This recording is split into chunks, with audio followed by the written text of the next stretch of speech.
What is up, car addicts? In this video, we're going to be customizing the Pagani Huayra BC in Forza Horizon 4. Obviously, this is the predecessor to the 2012 Pagani Huayra, the normal one.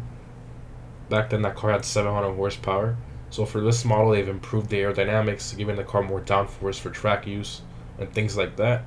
And they also gave it an extra 45 horsepower. So we're up to 745 in this one, which is not too bad. Obviously, it's still propelled by the same twin-turbo Mercedes-AMG V12, so that hasn't changed at all. That's Pagani's kind of partnered with Mercedes-AMG for that. So I mean, you open this car up and everything opens. I mean, Forza, I mean, they really did a good job with the details on this car. I was looking at it earlier, and honestly, in my opinion, this is the most detailed car in the entire game. When you open everything up as far as what they put into it, it really is. I mean, every little inch of this car is detailed. I mean, it is so well done. They really did think this one through completely. And to me, it's almost like a scale model. I mean, even look at the titanium tint on the exhaust. I mean, wow. It's very well done. Shocks, AMG Monster V12. Crazy, crazy, crazy. All the carbon fiber. And it's just so well done. In most games, they don't open any of these compartments because they don't want to have to go through the hassle of creating all that stuff. So they just keep it all closed, and they just kind of design that part you can see through the glass, you know. So this is what Forza's known for, which I really like. Take a look at this side here. Obviously, we're not known for visual customization. We're more known for the driving feel, all the details on the car itself, and some internal customization that really turns these cars into monsters and very precise tuning that you can do to these cars. I love the gull-wing doors, one of the key features of this car. Obviously, if you buy the Roadster variant, the Huayra Roadster, you lose the gull-wing doors, which is kind of sad, so I'd definitely get a coupe if I were you. In this game, they do have the regular Huayra and the Huayra BC that you see here, as well as the Zonda R and the Zonda Shinkwei, I think is how you pronounce it. It's one of my favorite ones. Actually, that is my favorite Zonda. My favorite Pagani by far is the Shinkwei Roadster. Beautifully detailed interior. I mean, you can just see that they really put a lot of hard work into this. Just so well done. Let's go ahead and start her up.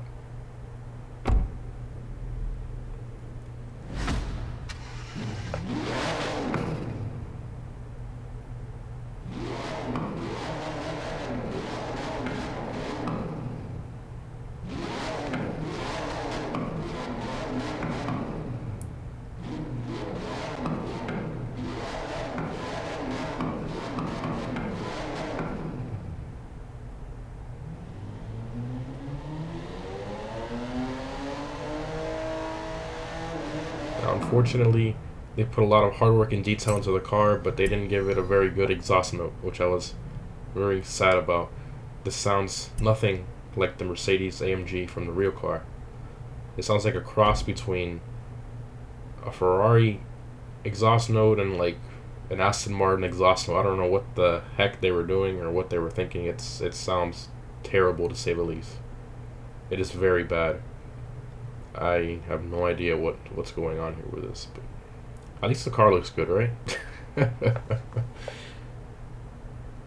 And everything works. All the flaps work, all the flaps and everything works, which is where you're gonna see now here in a few minutes when we do the top speed stock run. So again, this is 100% stock bone stock run we're gonna be doing here. I'm gonna be using automatic transmission and traction control on. All right, here we go.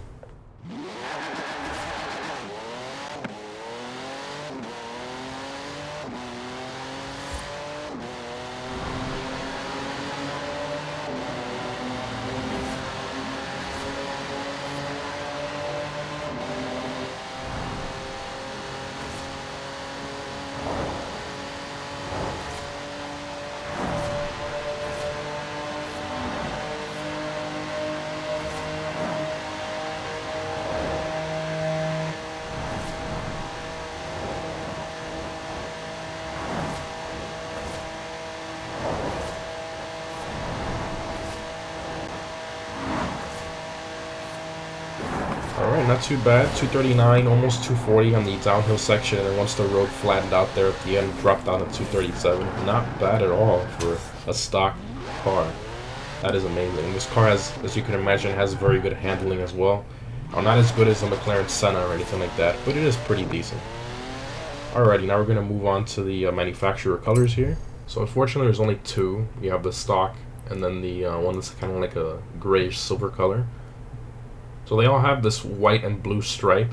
The white one has it kind of inverted, so blue with white, and the other one's kind of like a white with blue pinstripe. That's kind of cool that they did that. Other than that, you can't really see any major changes when you switch between them. Pretty much just the stripe and the main color. Not too bad. I mean, I love the white with the white one anyways, so I'm gonna keep that one. I think it's absolutely gorgeous. Alright, next up we move on to the fun stuff.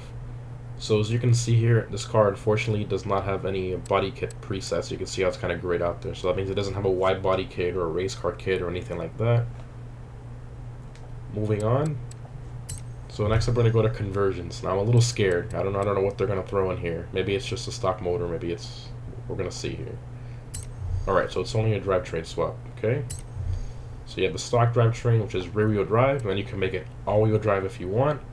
Now, if you guys know me from my testing, I always keep it the same drivetrain that it came with, what it was intended to be. So it came rear-wheel drive, so it's gonna stay that way. Next up, aero and appearance. So let's see what kind of strange splitter we're gonna throw at us this time. Okay, so it's a splitter under all the other beautifully carved stuff. So after all this beautifully carved splitter, they just throw a flat one under there. That just looks terrible and completely out of place. Not a fan of that. I'm surprised they didn't put a tow hook. They always put a tow hook on this upgrade. Not a fan of that. Next up, the rear spoiler. So, of course, the generic spoiler that they have optional for every car, just a different size. I like the stock one a lot better. We're going to keep that. Next up, engine upgrades. So, ignition, 11 horsepower there. These are all race parts. 66 horsepower there. It's 11 there from the valves. 22 there from the engine block. Pistons 14 horsepower. And the good stuff, upgraded twin turbos, 174 horsepower. Next up, platform handling. So you have the springs. So you have the lowering kit. It's about half an inch or so. And rally, and of course drift. So we're going to be doing the race. So nice half-inch drop, not too much, not too little. I think it's perfect for this car. Front and rear race anti-roll bars. Here you have the chassis upgrade. That's the roll cage. That adds weight, so we're not going to be putting that. Weight reduction, definitely 218 pounds there, not too bad. Next up, drivetrain, upgraded transmission, race transmission. Drive line, save there 5.5 pounds, not too bad. Okay. Alright, tire compound. So it already comes with the race tires. Then you can upgrade to the race tires with the letters, or the snow tires if it's winter out in the season, or the drag tires, of course. We're going to keep the stock race. Up front, you have stock 255s. You can go all the way up to 275 if you want. I'm going to keep it 255 at the front. At the rear, you have 355s, which are huge, and you can upgrade them to 365s, which I'm going to do so you can get more grip. Obviously, it's going to have a lot more power now. For rim size, all you can do is make the front one a 21, so there's no rear option. Next up, the wheels. So let's see if the stock wheels are as light as possible. Go all the way to the lightest, one of the lightest wheels here, and it's the exact same as the stock wheels. So that means that the stock wheels are already as light as possible. So if you like the stock wheels and you don't want to sacrifice performance, you can keep them. Which I'm going to be keeping them here for the sake of the video. Now if you guys want to see how all these wheels look on this car, I'll scroll through them one by one, but I'll put that at the end of the video. I know you guys don't want to sit here scrolling through like 100 wheels, so I'll put that at the end of the video if you guys want to check that out. Alrighty.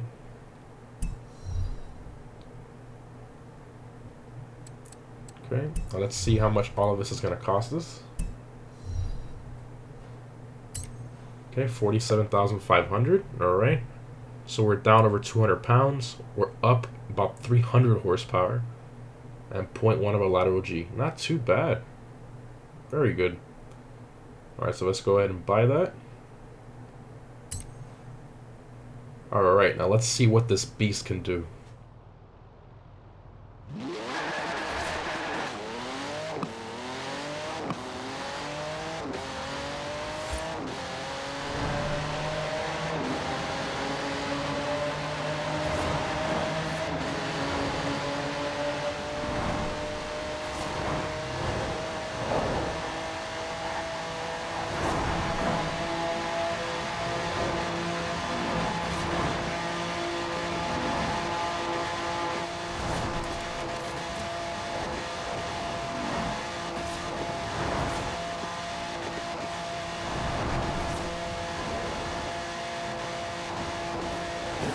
Alright, 252, not bad.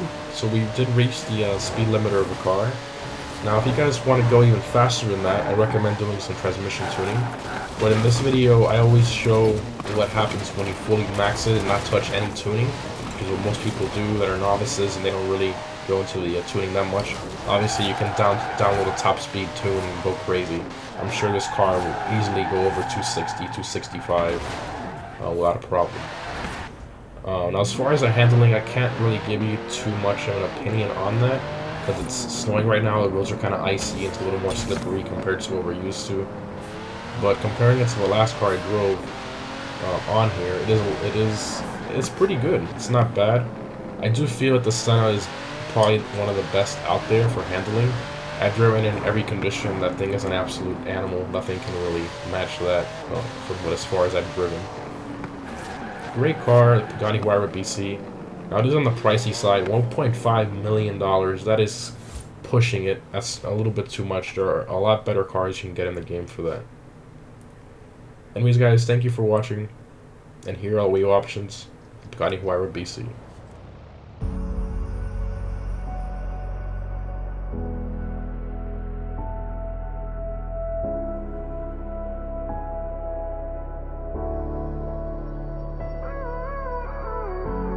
Gave you too much, now I'm swallowed.